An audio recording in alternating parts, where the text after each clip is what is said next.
Hello, Silas here, and this time I'm going to be discussing the false equivalency, or not even a false equivalency. False equivalency is too kind. The absurdity that is equating professional sports, even collegiate sports in the United States of America, and chattel slavery. You find situations where people are like, oh, the college players should be paid because the NCAA is essentially a de facto slavery organization. Or you have situations where professional athletes themselves come out and say, yes, me playing in the National Basketball Association or me playing in the National Football League is akin to slavery, the way the owners treat the players. I'm like, no, not in the least. It is not at all that way. First of all, it's not slavery because slavery was not optional. That alone should be enough to just take away everything else, but we'll continue. Now, this isn't to say that there are not any valid issues to say talking about the revenue sharing of what's going on in these massively profitable leagues, both the National Football League, the National Basketball Association, other professional leagues, and the collegiate leagues that feed into these major professional leagues. They bring in a lot of money, and specifically when you're talking about college, people often say, oh, they need to pay the athletes some kind of stipend directly where they're going to be able to do something with that money. Because in many cases, if you are on a collegiate football team, on a collegiate athletic team, you're not normally allowed to have other jobs outside of that. So that is essentially what you're supposed to focus on, and it does take up a lot of your time to be on one of these teams. I had the experience of playing in a Division Two American Football League, and there was a lot of practice time, there was a lot of gym time, there was a lot of film time, so it does take up a lot of your time. Finding time to have some jobs outside of that, I think a few students might have had, this might have been breaking the law, but I think a few students might have had some jobs around here, around campus, but maybe they weren't on scholarship, and due to it being Division Two, that could have been an issue. So, anyway, so it's not slavery. Slavery was optional, as I said, and when you bring it up and you try to talk about the actual issues, it is completely derailed by talking about it in this sense. You did not have people literally dreaming to be a slave or spending thousands of hours practicing on how to better be a modern slave. The amount of time that some of these kids have been putting in to actually play these sports from pee wee leagues, this is leagues when they're in before 10 years old, playing in leagues like that, pining over the actual athletes and things like that. No, this is not slavery. So the monopoly that these leagues have, the NCAA, when the collegiate leagues and the professional leagues, it may change.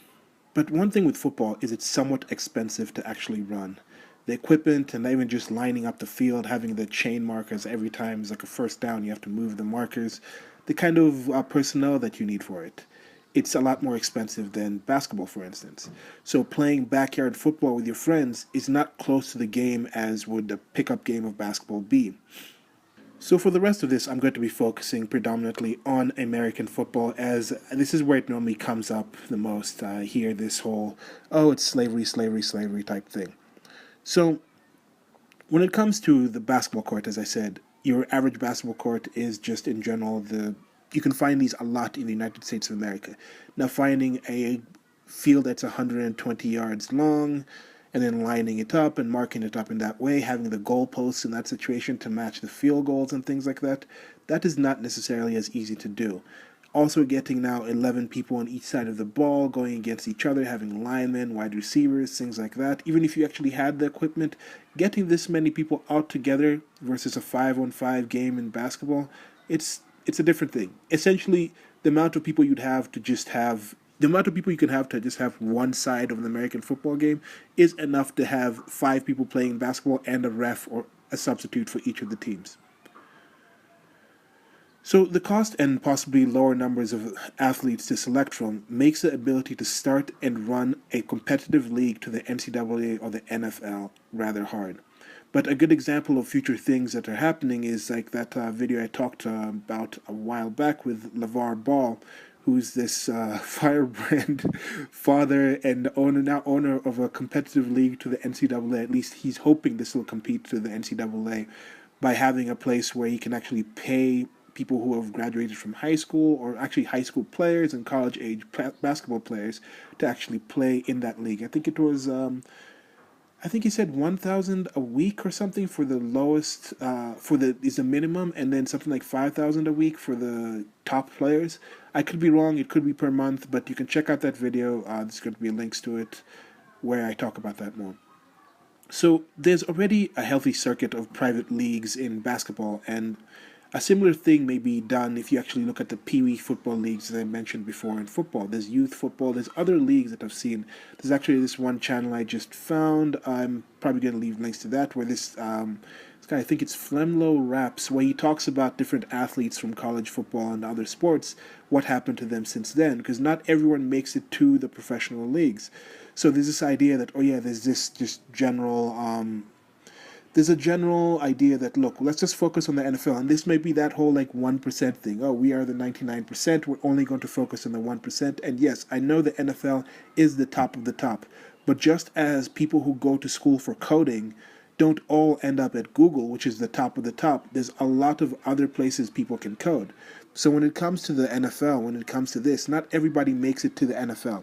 Now the NFL roster, I think, is 55 active players on the actual field. Then you have, I think, 75, no, it's 55 active players when you go out to dress out.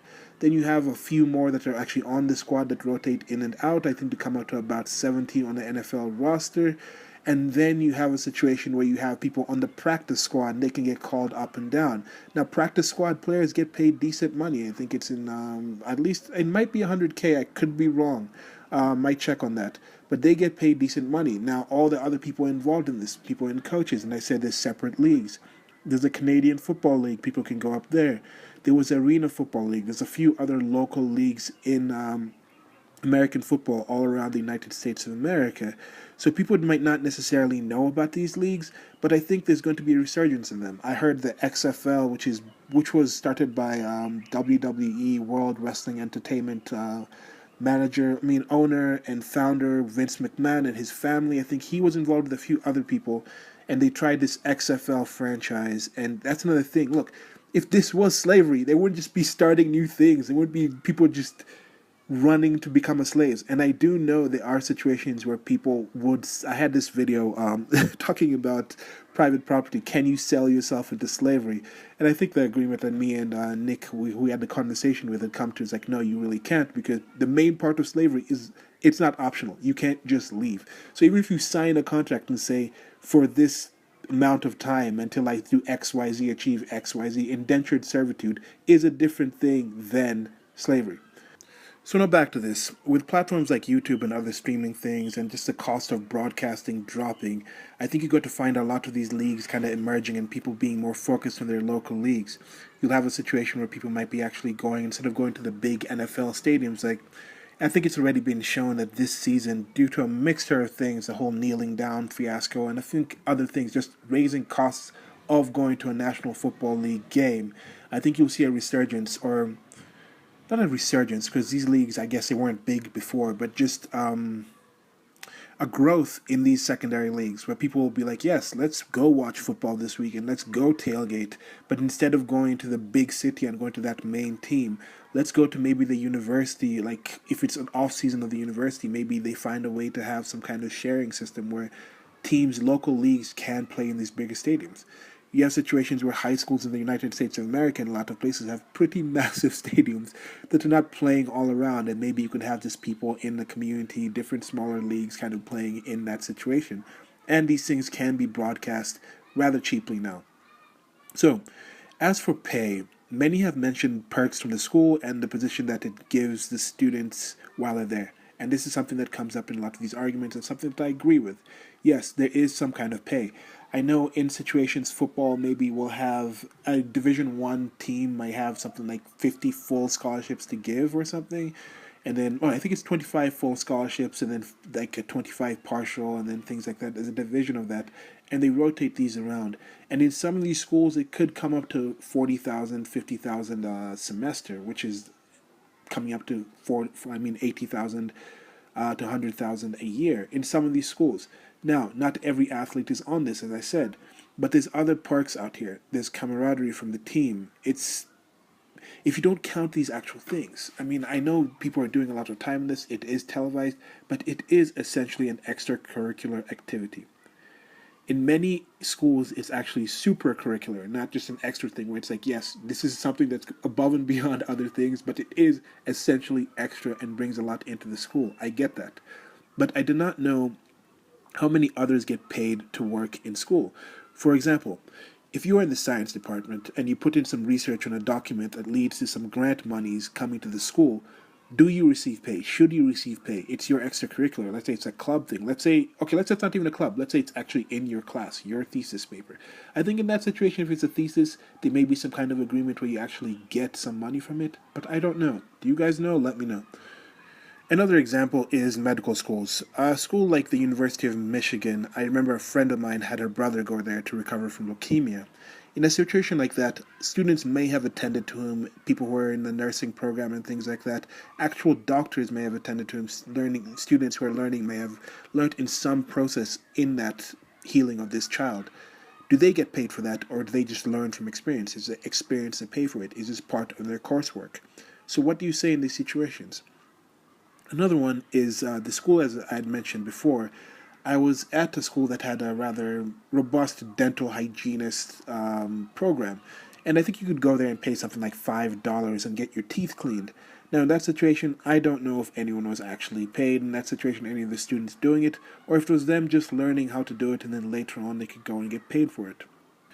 So yes, I do agree that the NCAA in that situation has monopolized the talents of these athletes, of these student athletes or athlete students, but I can't find any actual good arguments of how to pay them, specifically them and not other people. And as other people, I'm not talking about just other sports, because now they have a certain situation with Title IX, which is saying, oh, we need actual equal funding or relatively equal funding for all the sports across the board. You have a situation where they're saying, okay, there's not enough female funded sports. So other sports themselves are saying, okay, we need our athletes paid. But now it gets to the point where if you're paying the athletes, do you pay everybody involved with the football team? From the water boy, from this the guy just recording the film. I think they do pay the film recording people in some schools. But nowadays it's the same thing with Division 1 all the way down to the Division 3 schools. What happens in this situation? Now, one thing you see in payment is when they go to the bowl games at the end of the season. I think they have some pretty ridiculous packages. Okay, not ridiculous. People overuse that word ridiculous. Don't want to use it here. But some pretty exciting packages, I think, for some people. I remember the last time I checked, which was years back, they would go to a bowl game and you'd get like an Xbox, like I think it was an Xbox 360. That's how long ago it was. Was it an Xbox 360 or just an Xbox? Anyway, it was a while ago. But you get like a video game system, you get headphones, you get music, you get like a certain amount of access to iTunes or something. It might have been before iTunes, but it was something like that. You get a lot of different gifts because in this situation, you're going outside of the school. You didn't completely elect to attend this school, but it's a situation where due to your activities, you went out and you won that school some extra money and then they give you something. And I know the school itself gets millions of dollars in some cases, and then all the students might be getting the total of the gift packages given to the students may only come out to like 100,000, if that. But it still is a good chunk of change. You get to travel around the country in these bigger schools. You're flying places, you're going places, you're seeing things. So it is rather of an experience for these students. And I had a pretty decent experience into playing into Division 2 level. Now I don't know about how it is for other people exactly, and my experience shouldn't necessarily be what everybody else's experience is. But if you guys have actual good arguments of how you can do it, that same station that same channel that I talked about, Flemlo Raps, he was talking about something with the NCAA. And now with the NCAA football game, there was a situation there. This was a popular football game. They were using the likenesses of players in college, didn't use the actual names. You could go in and put the names in there because the players are pretty much the same. So people sued, and then they got to the situation where they said, okay, we're going to have a revenue sharing things. Some suggestions had come up. I don't know if it was Flemlo Raps directly, or it was coming up in the litigation where they said, okay, why don't you have a situation where maybe the school puts around $5,000 per student in some kind of trust until they graduate, and then the schools didn't actually come with that, or that was Flemlo Raps' actual idea. I don't know. But if you guys have ideas to this, let me know in the low bar, or let me know in the comments section, or just let me know. You can send me messages or whatnot. But what do you guys think about this? Do you guys think it's slavery? How often do you hear this? Do you agree with what I've said? When it comes to the NFL, these people are paid millions of dollars in some cases. I know most people aren't paid millions. Really, another odd thing about the NFL is like 30 years old is old. It's, I think the average NFL career is something like a year and a half, if I'm not mistaken. But this is counting everyone, because a lot of people come in and just wash out immediately.